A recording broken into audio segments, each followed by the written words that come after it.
Lassie and Her Day in the Sun, a little golden book.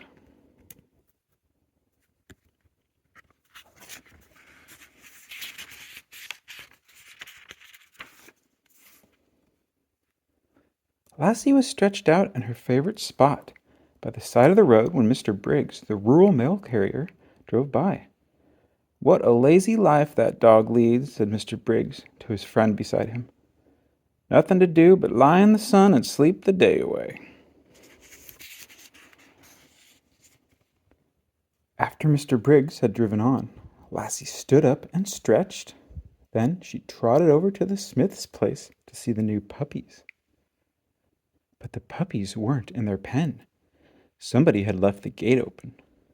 The puppies were wandering out on the road, and a big truck was coming.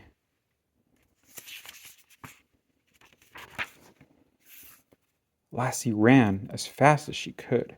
She got between the truck and the puppies, and she barked at the driver. He stopped his truck just in time.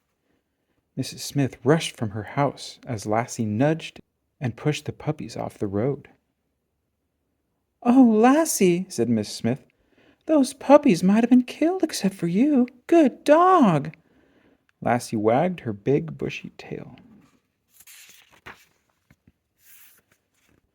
Lassie turned along a lane that led to Mr. and Mrs. Green's. Back of the house, Mr. Green had left a pile of leaves burning.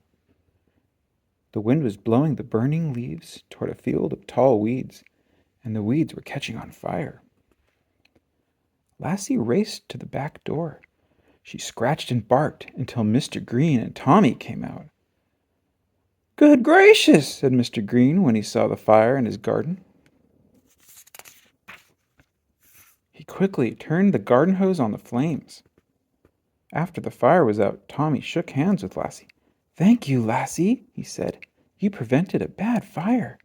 It might have burned down our garage." Lassie went on her way. She stopped at a stream for a drink. 2-year-old Timmy Mack was leaning over the edge of the stream, watching some fish. Suddenly, Timmy lost his balance and fell in. Splash! Lassie grabbed Timmy by the seat of his pants and pulled him out. Timmy's mother and his sister arrived in a hurry.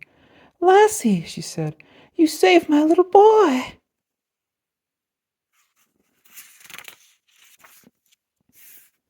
A short while later, Lassie came on Farmer Bell.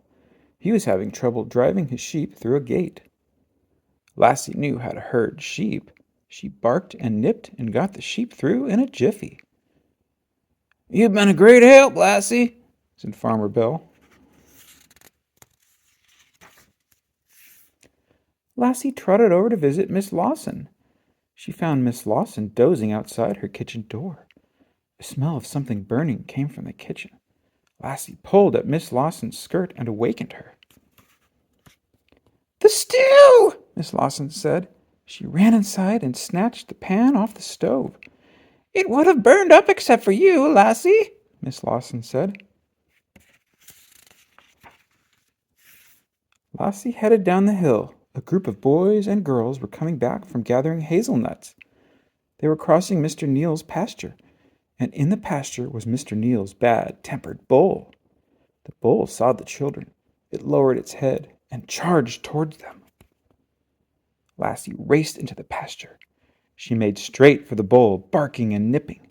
The bull turned to chase Lassie, and the children ran to the fence and climbed over it. "If Lassie hadn't come along," one of the boys said, "we would have been in a bad way."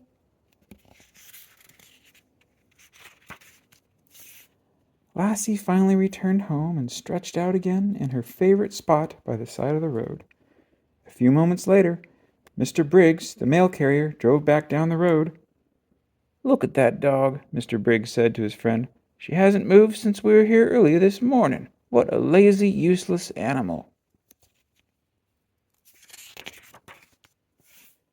Lassie raised her head. Her mouth was open a little, and she looked as if she might be laughing. Perhaps she was. The end.